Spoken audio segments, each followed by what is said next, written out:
alarm goes off. And then the recording comes on that says, attention, attention, please. We have determined that there is a threat in the building. Please do not be alarmed. If the alarm is going off on your floor, please quietly move to the nearest stairwell. If the alarm is not going off on your floor, please stand by. So I'm standing by, waiting, and that recording went on for about 8 to 10 minutes. And then finally they said, the Boston Fire Department is here. And then they said, all is clear. So we're here, we're good to go. Now I'm gonna bring up Facebook Live on my phone so that I can see this, and so I can see any questions that come in. Yep, there it is, I'm live. Great, and no, I don't wanna boost the post. I just wanna get this thing going. All right, so we're good to go. And there are comments already, probably like, where are you? Phone so that I can see. Put this on mute. There we go. Okay, oh, Marzi, hi, honey. My wife is in London. I'm in Boston, and got here yesterday, and I'm actually very proud that I'm here. I'm speaking at Harvard Medical School Thursday morning, and they really don't know what they're in for. The title of the talk is The Dangers of a Gluten-Free Diet. And they think, I don't know what they think, but they're in for a surprise. So hello, everyone. I'm glad to see that we're all here. Oh, look, Catherine's here, Catherine Sandoval and Eliza Barra. Finally, Eliza, is this the first time for you? You say, finally, I'm catching you live. All right, well, you got me. Here I am. Martha, no, it's 6 hours, Martha, between Boston and London. 6-hour difference, and my honey is watching, so that's really great. And I can just put the phone right there so that I can see it, and I can say hello to everyone. This is a really important day for us at theDr.com because it's launch day, or publishing day. I think they call it publishing day. My book comes out today. It's out, it's available. And thank you to all those who heard about it and ordered it, pre-order. As a result of that, we were ranked #1 by Amazon in 7 different categories. I just found out that it came out today, and it's ranked #1 in 3 categories for audiobooks. So I'm glad to see we're all here. Yeah, so one of my team just posted, thanks. Sadly, we are all under threat now in our brains, and glad to see that I'm okay, but we're all under threat in our brains. And that's exactly right. From EMFs and food and stress. And then she wrote, forget about it. Tilt your screen just a bit. Your head is chopped off at the top. Oh, thank you so much. All right. How's that? Does that have my head better? All right. So today's Facebook Live is just me by myself talking about how you can fix your brain. And there are so many things to tell you about the book. I'm very proud of it. The bottom line is, if you don't know the problems there, you don't put any time into addressing it to stop the continued degeneration that's going on. You know, people think that, oh, I'm getting old. I can't remember the way I used to. I forget things. Oh, really? How old are you? I'm 42. No, that's not supposed to happen. No. A big part of the book is to bring awareness as to where brain deterioration comes from. And some of you have heard me say this before. You know, if you, everybody knows someone that had a heart attack and survived, and they've changed their diet, started exercising, and they're doing great. They look better than they've looked in years. Most of us know someone who was diagnosed with cancer and went through the protocols, either traditional protocols or the, I don't even like calling it alternative, but the more holistic protocols, and they're doing really well. Their cancer's in remission. No one knows anyone diagnosed with a brain deterioration problem that's doing great now. unless you've been following our work and you've been applying these principles. But for the most part, no one has ever heard of somebody diagnosed with Alzheimer's that has arrested the development of Alzheimer's and reversed it. Dr. Dale Bredesen, my friend Dr. Bredesen, wrote a whole book on that. And he runs the Buck Institute at UCLA, the Alzheimer's Research Center. So there's lots of information out there now about that, lots of information. Hello, Liz Kennedy in the UK. Hi, Liz. Marzi's there now. Let's see, who else is out here? Well, I'll just come across some, Magdalena, thank you so much for saying you're ordering the book right now. Thank you so much. Very, very much appreciate that. I really hope this one makes it to the New York Times bestseller list. And the reason is that when people are walking through a bookstore and if they see a book and it says NYT bestseller, then they're more likely to buy the book. Say, oh, it's got to be good if it's an NYT bestseller. So, and no one knows how to get that designation. There's some formula for it, but nobody knows. So hopefully more people to buy the book. NYT will pay attention to that. There's numbers, I guess, they follow, and they'll get it. But let's go back to some of the things that you can pick up in the book. There are, one of the ones that I talk about is environmental toxins. And some of you have heard me say this before, that when you're pumping gas, when you're standing there filling up your gas tank, most people sometimes can smell the gas. And if you can smell the gas, you're smelling benzene. Benzene is a neurotoxin, and it goes through your lungs right up in the bloodstream up to the brain. And it's a neurotoxin, a brain toxin. So what do? You have to pump gas. You're standing downwind. Walk around to the other side of the hose. Now you're standing upwind and you don't smell it anymore. And there's no evidence anywhere that when you're standing there pumping gas, if you can smell the gas, that is going to cause brain deterioration. There's no evidence anywhere of that. But it's the accumulation of all of the toxins that we're exposed to in our life that makes the difference. And when your detox pathways are limited, the result is that these toxins accumulate in your body.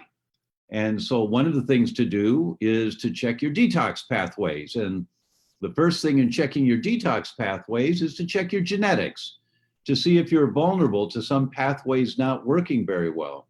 And that is the test by Genova Labs called Genomic, the Genomic profile. And it's in the book.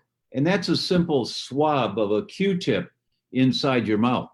And you can swab it and then you send it off to the lab. They'll tell you what your genetic vulnerabilities are for detoxification processes. It's a really useful test. Dwayne Key says, I got the book up today. Already love it. Thanks, Dwayne. Thank you so much. Thank you. It's really nice to hear, man. Thank you. So with Alzheimer's as an example, I'm just going to go bounce around a little bit with some of the concepts in the book for you guys, and so that you can have maybe a few new ahas. One of the things we know is that there is now 246 studies on the association between herpes simplex 1, the cold sores that we get once in a while, herpes simplex 1, and Alzheimer's. And when they've done autopsies on people who passed of Alzheimer's, and they look at the plaque in the brain, they look at it under a microscope, what do they find? They find antibodies to herpes simplex 1, loaded with antibodies, IgM antibodies to herpes simplex 1. So if that virus gets into your brain and your immune system has to fight it, it fights it by making the beta amyloid, because beta amyloid is actually very protective for you. It's not a bad guy, it's a good guy. It's there to protect you from something that got into your brain. And one paper talked about it, that beta amyloid attacks the virus, and then the plaque is surrounding that virus with this wall of like hard calcium, this plaque stuff. so that if the virus tries to like wake up again, it can't. It's entombed inside the plaque of the beta amyloid. So beta amyloid is not a problem for you. It's really good that we have it. The problem is it's being activated every single day. And if it's being activated every single day, I'll come back to that because I want to stay with the herpes thing. So for those that get cold sores every once in a while, that's when your immune system can't even fight it anymore. And it's gotten strong enough and dominant enough that it manifests. So when that happens, you got a problem. So when you don't have cold sores or you don't have a breakout, then is your immune system still fighting? Well, you wouldn't know because you can't feel it. But that's why you do a blood test. There's a blood test that we put together called the Neural Zoomer. And the Neural Zoomer looks at 18 different markers of brain inflammation. One of them is IgM antibodies to herpes. So if you have IgM antibodies to herpes elevated, you know that that's a problem, that your immune system is saying there's too much of this virus. I'm fighting it right now. And when the immune system producing the antibodies can't even fight it anymore, that's when you get the breakout. That's when you get the cold sores on your lip. So there's different levels of concentrations of this stuff. And the way to identify this is by doing the blood test called the Neural Zoomer. We'll post the link here for the Neural Zoomer, and you can take a look at the test. I'd recommend that everyone do this test, especially if you have any type of brain dysfunction whatsoever, short-term memory loss, headaches, recurrent headaches, seizures, or your children with seizures. The Neural Zoomer can give us a lot of information that can help you. So Rich John says, hello from Utah. My book arrived today. Oh, that's great. It arrives today. That's nice. I guess on book launch, so they send it out earlier than today for those that pre-ordered it. Thanks, Rich. Glad to know that. Jennifer said, I just purchased it. I so want to heal. Thank you, Dr. Tom. Checking with you from Costa Rica. Jennifer, you may know that Marzi and I just spent 6 weeks there. It's beautiful there. Scott's in the house. Hey, Scotty. Hi, man. How you doing? Aliza is in the house. Satprem Kaur Khalsa from Houston. Hello, Sat. Or is it Satprem? Hello, Satprem. The herpes thing, I want to talk about that. The Neural Zoomer, there's actually 18 different markers on that test. We put that test together after Marzi and I last year in Puerto Rico. We spent 6 weeks there for our honeymoon, and I read 93 research papers on the blood-brain barrier. And it was a great honeymoon. We had a wonderful time, and not just me geeking out, but we just had a really wonderful time together. It was really great. And we love Costa Rica now because of that. And that's why we went back. Darcy's here. Hi, Darcy. Happy to say Port Angeles, Washington. I get it. I get it. Nice. And Magdalena just bought it. Thank you, Magdalena. Hope you enjoy it. Hope you enjoy it. Wanda said, hi, Dr. Tom from Long Island. Hi. Jennifer said, just got the book. Heard you on the Broken Brain podcast. Looking forward to reading it. Thank you, Jennifer. Ann says the book came today. Jerry says, just ordered the book. Thank you, Jerry. Fiona's in the house. Hi, Fiona. So another thing I wanted to talk about tonight is another marker that you can look at that can give you a really good sense if you have an underlying problem that could lead to a serious brain condition. And that is your sense of smell. When you have a reduction in your sense of smell, it's called hyposmia, Hyposmia. Great Scrabble word, hyposmia. When you lose your sense of smell, it's anosmia, Anosmia, means no smell. And hyposmia is a lack of smell. Now, this article, I tried to print it out. I'm at a hotel in Boston and their printer's not very good. But this article came out in Science magazine. And it says, smell test may sniff out oncoming Parkinson's and Alzheimer's. And it's a really great article to read. If you go to Science, is it Science or Scientific American? Gosh, I'm sorry, I don't even remember if it was Science or Scientific American. Let me see if it's inside here. I'm such a geek. You know, I'm supposed to know these things. I remember a lot of stuff, but simple things I don't remember sometimes. I think it was Scientific American. Yeah, I'm pretty sure it's Scientific American. And what they say in the first paragraph, sight and hearing get all the glory, but the often overlooked and underappreciated sense of smell or problems with it is a subject of rapidly growing interest among scientists and clinicians who battle Alzheimer's and Parkinson's. Impaired smell is one of the earliest and most common symptoms of both, and researchers hope a better understanding will improve diagnoses and help unlock some of the secrets of these incurable conditions. That's why, one more thing to say. The latest offering from the burgeoning field is a review published in June in Lancet Neurology. It proposes neurotransmitter dysfunction as a possible cause of smell loss in a number of neurodegenerative disease, including Alzheimer's and Parkinson's. And it's a good article, written for the general public. What got me interested in looking at this arena of smell was, here's one article that got me interested in it. And the title of this is Olfactory Dysfunction Predicts 5-Year Mortality in Older Adults. Olfactory means your sense of smell.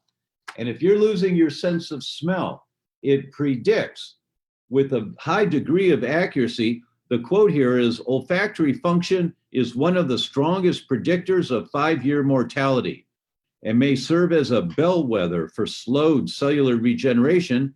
Remember, every cell in your body regenerates, some very quickly, some very slow, but your nerve cell may be regenerating really, really slowly, or as a marker of cumulative toxic environmental exposures.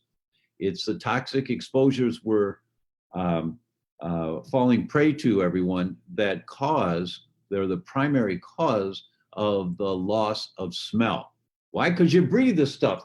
Causes inflammation, like benzene when you're pumping gas. So, I mean, this is, and I've got 7 or 8 studies. Here's one that says olfaction, a window to the brain. And in here, they say, olfaction is a sense neglected by clinicians in routine work, but is of critical importance in identifying neurodegeneration. And this study, olfactory dysfunction in neurodegenerative diseases. Is there a common pathological substrate? And what is it? It's a sense of smell. And why are we losing our sense of smell? Then this one, retest reliability, I can't read it upside down, of the San Diego odor identification test in comparison with the brief smell identification test. So there's a very comprehensive smell test that doctors have used for years, researchers, to identify if someone has hyposmia, they're losing their sense of smell. And what they came out and said here was that, we came up with a shortcut. Instead of using 40 different smells that people have to identify, they tried 8. And they found that 8 had hang on, let me check it to be sure, 96% accuracy with the more comprehensive 40 smell test. Well, that caught my attention. So I got in touch with the head of the Department of the Olfaction at the University of Pennsylvania. And I started talking to him, and it was great conversations. We had a great time together in our conversations on the phone and on email. And I asked him about the 8 scent smell. And he said, yeah, it does have 96% correlation. But, we have a 12 scent smell that even works better. And I said, tell me more. So we started talking about the 12 scent smell. And what it is this card. It's really brilliant how they put this booklet together. and you open it up, and here's the first four tests. And you take a coin and you scratch it like a lottery ticket or something. You scratch it and, oh, that smells like rubber. And then you look for the options and you just circle rubber if it's there.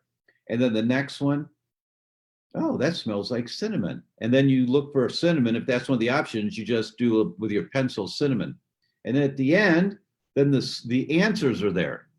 And when you score the 12 one, it's highly, highly accurate with identifying hyposmia, more than 96%. So the DrTomOBryanGlutenFree has made an agreement with these guys at the University of Pennsylvania. We've got the smell test for you. So when you go to the DrTomOBryanGlutenFree/smell, oh, by the way, it's going to be 2 days before it's up because I haven't done the videos yet that have to go there, but it'll be up there in 2 days, I promise. You go to the DrTomOBryanGlutenFree/smell, and there's the test. And you can order the test, a really simple test that has a high degree of accuracy and identifies if you have a neurodegenerative mechanism going on right now. Isn't that cool? If you guys think that's cool, give me a thumbs up or something so I know you're out there and I'm not just talking to myself here on this one. And in this one, here's another paper that, oh, here come the thumbs ups. Thanks so much. Thank you. That's very cool. Thank you. The association between olfactory impairment and total mortality in older adults. It is very cool, by the way. You do this scent test and you say, wow, I've got this wrong. And I'm going to have a video that tells you how to interpret what the test results mean. Like, where are you on this scale? Yeah, they keep coming to thumbs up and then the emojis of just what, I get it. I feel the same way. But we'll have a video for you that you can score, after you score yourself, you understand what it means. And then my recommendation is if it comes back and you've got hyposmia, you go to your doctor, your functional medicine doctor, and say, hey, I've got hyposmia. What do you do for that? And if their report or their response isn't adequate for you, if you don't feel comfortable, then you come work with my team. But I'd rather you work with your own doctor if you can. But then if you're not comfortable with what they're telling you, you just come back to the DrTomOBryanGlutenFree/consultations, and my team will take care of you. We've got this dialed down. But, someone made a suggestion today, and I'm thinking strongly about it. Some of my staff are on here right now watching, and it's been suggested that we do an online education course for practitioners on what to do about healing the brain. Now, I'm going to tell all of you, I'm announcing it here, that we have an online program for you that's launching this week called the Brain Masterclass. So that as you read the book, you'll be able, we'll post the link in here. I don't know what the link is, so I can't tell you, but we'll post it in here. Honey, let's post the link. And we will, and you can do the Brain Masterclass. We have a bunch of videos already recorded to walk you through how to develop a healthier brain. So I'm very happy that we've got the smell test for you guys. No one's doing this in the world, no one. And the University of Pennsylvania, they're really happy that I reached out because, docs don't pay attention to this, but the studies are really clear. It's not vision, it's not hearing that has any correlation with brain deterioration and early death. It's smell. It's the sense of smell. And there was a really cool thing. I didn't know if I was going to do this because it's kind of geeky, but it really caught my attention. And I liked it a lot when I read it. I said, oh, that just makes sense. And it's in the article that I showed you. And I'm going to put these articles online for you also so that when you do the smell test, you've got these articles that you can read or take to your doctor. This one, Olfaction, A Window to the Mind. On page 2 of this one, is it page 2? Yeah, page 2 of this one. Listen what they say. Olfaction and memory. In remembrance of all things past, Proust's description of dipping a cake into his tea and being completely transported by its aroma back to his childhood is one of the first frequently cited passages in all literature. This is called the Proust Phenomenon. A slightest hint of perfume can transform the present into the past. It can recreate entire sensory experiences by providing an emotional link between past events initially experienced through separate senses, and it can make memories seem real and tangible. And as I read that, I thought, yeah, I've had that happen before. More than once I've had that happen.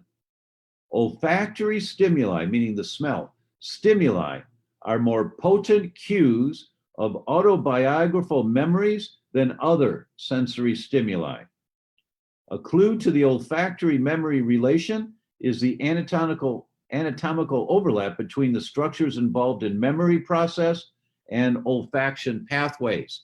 That's why the connection between neural degeneration and a sense of smell, because these nerves overlap each other, not your vision nerves, not your hearing nerves, your smelling nerves. They overlapped each other with memory, because smells for our ancestors would tell us, is this a friend or a foe?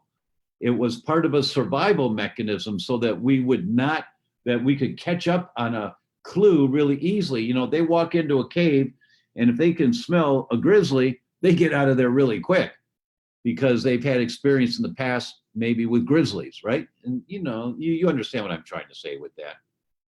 So I thought that was very cool. That's why smell is so important. Jacqueline asks, can the detox genomic test be done on a baby? Yes, absolutely. That's why it's just a Q-tip. You just rub inside the gums, and that's all the sample you need. Sue asks, what is your opinion of the use of therapeutic grade essential oils like Young Living to support the brain, like tea tree oils and antiviral and antibacterial, for instance? Really good question, Sue. And you're right on the money. Absolutely a benefit. My friend Eric Zielinski has a whole, he wrote a book on it, on essential oils and their health benefits. But yes, absolutely. That's one of the benefits of essential oils, and Marzi uses them all the time. You know, I'll be working and all of a sudden she comes over and I think I'm getting a kiss or something, but she just rubs my neck with some oil and says, oh, that smells nice. Thanks, honey. You know, and so, and then I'll do this, and then I rub it on my nose so I can smell it more. Paula from Alaska is in the house. Hello, Paula. So there's the link. Thanks, honey, for the Zoomer test. Carol Berard from Michigan, Betsy from Michigan, Sue Pfeiffer from Wisconsin. Barb says, love listening to you every week, Dr. Tom. Thank you for your knowledge and also your friendly personality. You're welcome. You know, I did an interview with my friend Pedram Shojai today. He interviewed me on his podcast for the book. And when he did the introduction, he actually called me, he said that in our world of health educators, that I'm considered an angel. And I just had to say, you know, Pedram, I don't know that anyone's ever called me an angel. Thanks, man. That's really nice of you. So anyway, that was kind of cute. Stephen from Albuquerque, Anne Marie, another Michigan person checking in. Thanks so much. Barb Lee's in Australia. Hi, Barb. We're actually working on coming to Australia, and I think it's the last week of January. I think they're working to coordinate that now. Marzi and I are going to be in India in January, January 12th and 13th. I'm chairing the International Symposium on Wheat-Related Disorders, Beyond Celiac, Beyond the Gut. And we're going to stay in India for a couple of weeks, and then looks like we're going to Australia to give a couple of talks there. So Barb Lees, perhaps we'll meet there in Australia. Aaron says, the book came today, so excited. Oh, thanks so much. Thanks so much. And guys, when you're reading the book, could you write comments on Amazon? You know, if you go to Amazon for the book and scroll down, there's like, you can put comments down there. And if you could just write what your response is. And for most people, I think it's going to be like an OMG. Oh my God, I had no idea about this. And this is so important, you know, things like that. And if you don't like it, write that too. You know, I don't know why anyone wouldn't like it, but of course, write that also. My staff says, tell them it's one of 30 supportive pages. Yeah, there's 34. There's 34 URLs in the book that you can go back to theDr.com with different support material, different handouts, different booklets. And I'm told the course launches next week, Wednesday, the 25th. So our brain masterclass launches Wednesday, the 25th. And I don't know if we have a pre-registration or not, but if you send a message to us or even here, if you just type in here at Facebook, no, you have to put your email address, so don't do that. Send us a message at info@theDr.com and say you'd like to know when the course is available. I'll make sure the team sends you a message when it's available. Also, just enough time to get the book and read it. Anyone who gets any of our book bonuses is on the list. Great, great. So for those of you that pre-ordered and you went through the DrTom site for that, you're already on the list. So we'll send announcements to you. For anyone who is not on my list currently, just send us an email, info@theDr.com, and we will make sure you get the announcement when it comes out. Mary Nelson says, if I sniff coffee grounds directly, it's almost too strong. Exactly. That's a good sign. That may mean that your sense of smell is quite strong and good. Congratulations. Sue says, have you considered the many products we use that are scented with neurotoxic chemicals? They must be very harmful to the brain. Sue, it's in here. It's all in here. I can't tell you what page it's on, but it's in here. I don't know the pages, but you're absolutely right. You want to know about toxic chemicals? How many people do you know whose lives have been saved because they're sleeping under bedding gear, sheets and blankets that have been soaked in flame retardant clothing or flame retardant chemicals? How many people do you know whose lives have been saved? My experience, 0. But we're breathing this stuff every single night. And there is no evidence anywhere that the amount of off-gassing that comes out of your down comforter or your blankets or your sheets that have been soaked in this stuff, there's no evidence that that amount of off-gassing is going to give you any disease. There is no evidence of it whatsoever. However, all this stuff accumulates in your body if your detox capabilities are compromised. And who has detox compromised capabilities in our world today? Almost all of us. Why? Because there's so many more toxins that we're having to fight than ever before in history. If you read the Autoimmune Fix, you read it in there.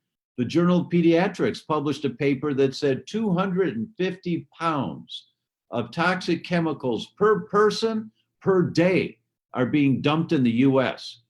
250 pounds per person per day. So there's one person in this room right now, that's me. That's 5 50-pound bags stacked up every single day in this room. Do you think if I slept in this room with 5 50-pound bags of toxic chemicals in the bags that I wouldn't get a headache? Of course you would, because this stuff just leaks out of the bags. But anyway, 250 pounds per person per day is being dumped in the US. Every newborn child in America, when they check, every newborn child in America, the placental blood has over 180 toxic chemicals in it at birth that aren't supposed to be there.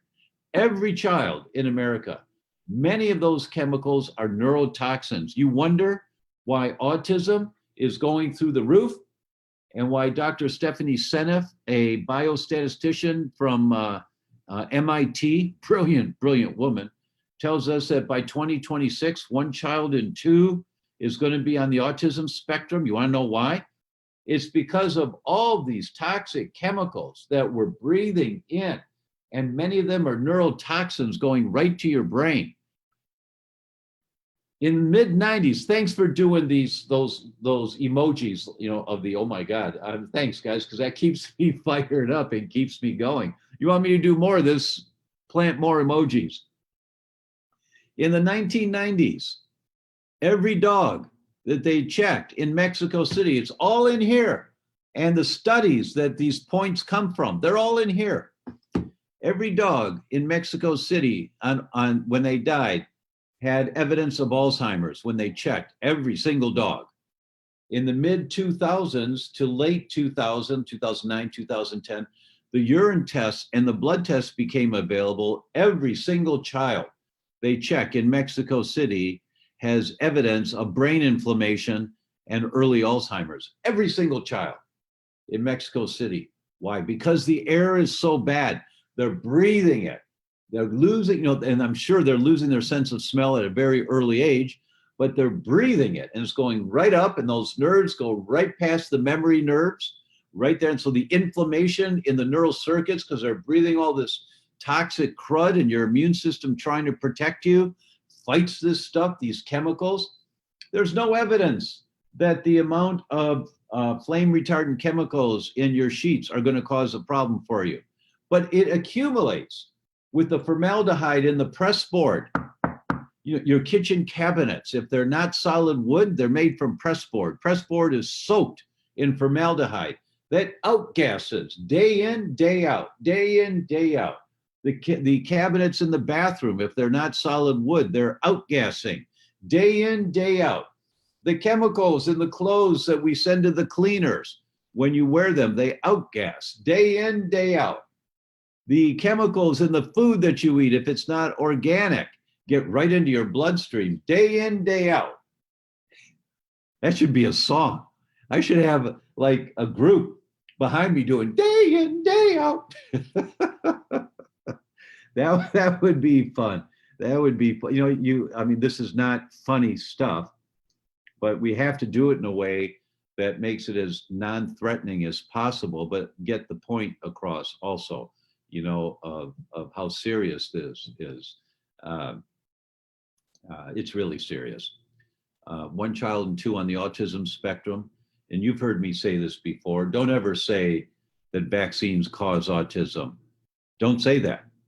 If that were the case, every child would have autism when they get vaccines. That doesn't happen. Too many children develop autism after vaccines. So it's perfectly legit to say vaccines may cause autism. And when you see the numbers in the book on autism and vaccines, it drops your jaw. It may cause autism. Don't say it does cause autism. It may, because it's the straw that breaks the camel's back. Those children have so many toxins already in them. And then this is one more, a potent one, a really potent one that just takes them over the edge. Right? Does that make sense to you? I mean, that's the way you think about vaccines and autism. And if parents decide, and it's their right to decide, if you want to give your children vaccines, if you believe that that's a good thing to do, you detox your kids, you prepare them for this, you get 1 vaccine at a time, not 6. You get 1, and then you prepare their immune system, nice, strong immune system, some extra vitamin C, maybe some other herbs and things to maintain a strong immune system. Or babies breastfeeding, mom starts pounding down a lot of the things to support her immune system. So it comes through breast milk. And then 2 weeks later, 3 weeks later, a month later, baby gets another one, if that's the parent's choice. But it's your choice. You should never be forced to do this. Never. Carol says, I've had a hard time smelling things since I used Flonase. I stopped it a long time ago and can still smell some things, but other times need to be a lot stronger. Would this apply too? Thanks so much. I'm not sure, Carol. I've not looked at the studies on long-term use of Flonase and does it trigger neurodegeneration. But every cell in your body regenerates. And so if you have damaged your neural circuits, you need to learn, how do I regenerate healthier brain tissue? How do you do that? First thing you do is identify, do you have inflammation in your brain? That's the neural zoomer. And we'll put the neural zoomer link in here. And so you can take this information to your doctor. You can go to the website, theDr.com /neural zoomer. I think that's the site. And download information about the test. Take the information to your doctor, say, please order this test. If they won't order the test, then you do it on our site. We'll set it up for you. But you find out what your current status is in terms of how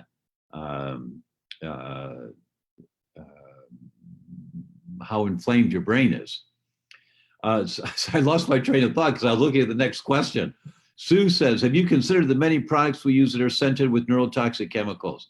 They must be harmful to the brain. Oh, so I think we did that already. But, you know, I've got somebody knocking at the door, so excuse me. No, thank you. They're knocking again. No, thank you. Maybe they want to bring me some chocolates. I don't know. But they're still knocking. Go away.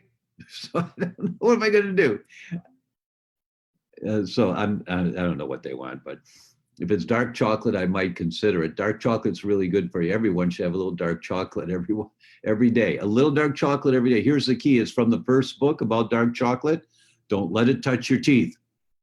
Everybody should have dark chocolate every day, but don't let it touch your teeth. Go away. You know, with the emergency that happened a minute ago, I got to check this out. I'm sorry, I'll be right back.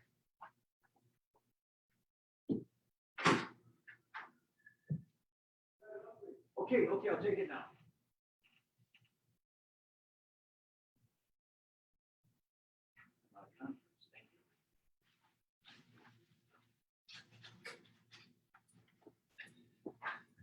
Okay, I'm back. Sorry.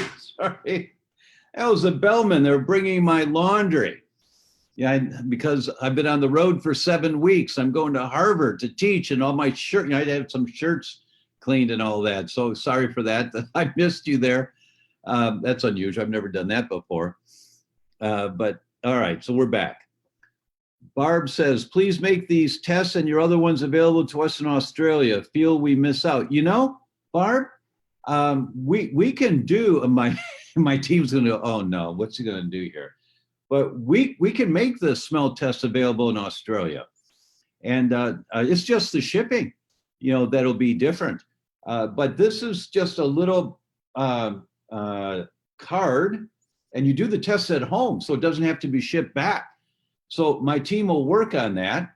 And, you know, it's not as easy as it thinks, because they have to have a separate link on the website so that out-of-country people can order it and figure out the shipping. How do you figure out the shipping? So if someone in Switzerland wants it compared to someone in Australia, how do we know what the shipping is? I'm sure that they can figure that out. But thank you for the request. It may take us a while to do it. I don't know, but we will do it. The smell test we can easily do for you there. There's no reason why not. It's just the shipping.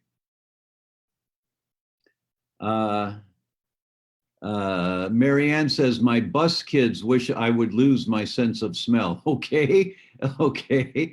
That brings up a lot of possibilities, Marianne. Susan says they need to quit putting fragrances and laundry detergent and everything, and candles, etc. are way too strong for me. Can't go down the detergent aisle without holding my breath. That's exactly right, Susan. That's exactly right. What that also suggests probably is your threshold is compromised. And you know, that's true for all of us who notice that I can't walk down the garden aisle in the hardware store because the smell's too bad.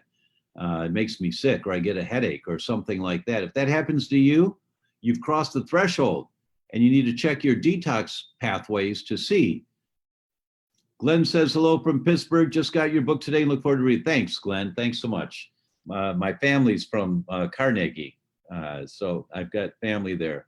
And sometimes they're on. I don't know if they're on tonight. I haven't seen them yet, but sometimes they're on. Ken says, still waiting for your book from UK. Sure is taking a long time. Well, Ken, they just shipped, or I guess they shipped a couple of days ago, so people got it today.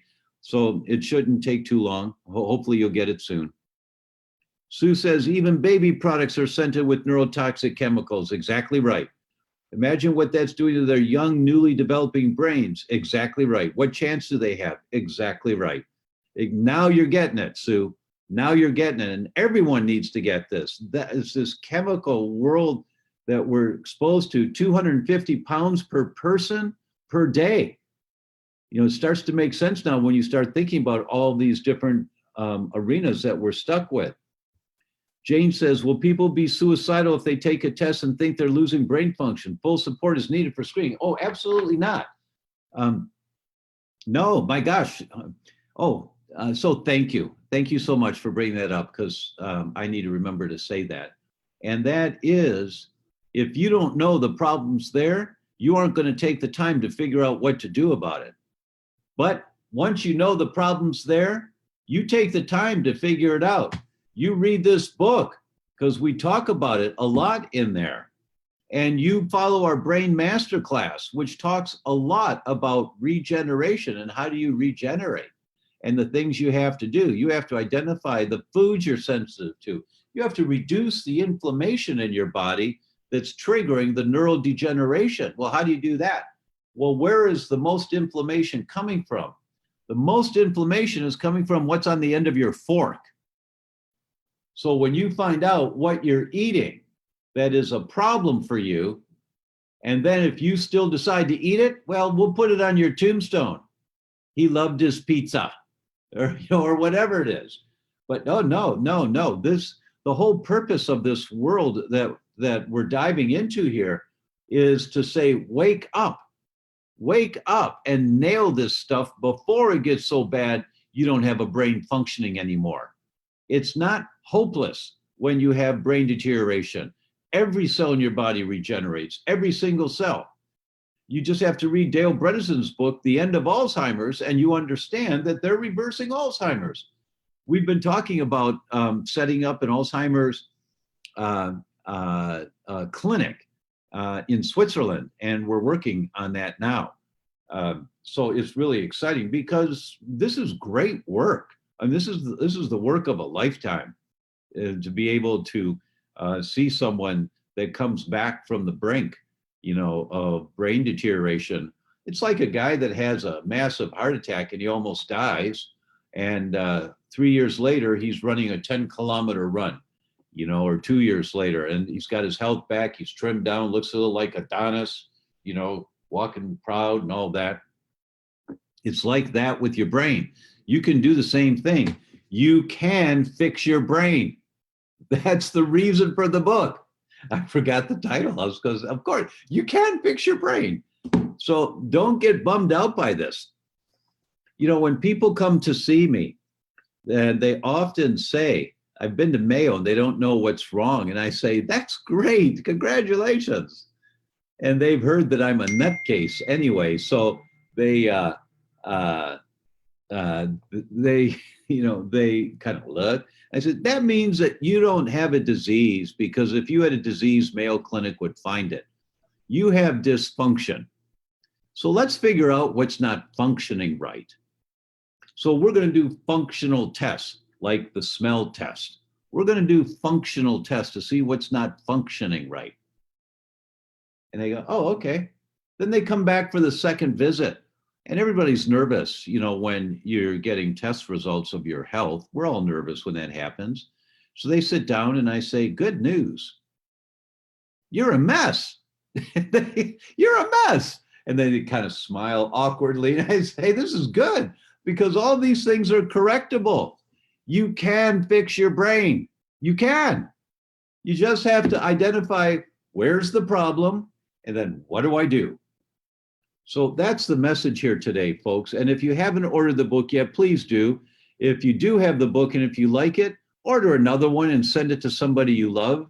It'll cost you $25, or no, I think actually Amazon's got a sale right now. They're doing it for like $18 because they see all of the activity that happened beforehand. I'm going to ask I'm going to ask all of you, if you would consider this, please. This is like your registration fee for the Facebook Live, if you would, for all the energy that we're giving out. If you like what you read in the book, if you've got the book, just open up any page, and just read a couple paragraphs. And if you go, wow, this is good. If you like it, order a book and send it to a friend who you think would benefit from reading about their brain. Please do that. It's kind of like when you pay it forward, in a toll booth. I sometimes pull up to the toll booth and I go to the attendant toll booth if I don't have the automatic thing in the window, if I got a rental car or something, and I pay and I say, you know what, let me pay for the car behind me too. Just tell them I said pay it forward. And the person will go, oh, okay. And then I drive away, and I just know that person's going to go, what? And then they drive away looking to see, where's that car? Who did that, right? So order the book for a friend. It'll help us. Hopefully it'll move us a little bit closer to the NYT list. Hopefully it will. And you might save someone's brain. So with all of that, I got the hook here. My wife sent me the message, say it's time. So it's been an hour. And I want to say thank you all so very much. It's a real honor to be doing this with you, because I know that we're changing lives, and I know that. And help us with that if you would. Please like this, share this video, send the video to your friends, go to Amazon, order another copy of the book for someone you love, and I will see you next week. Thank you all so very much. Bye-bye.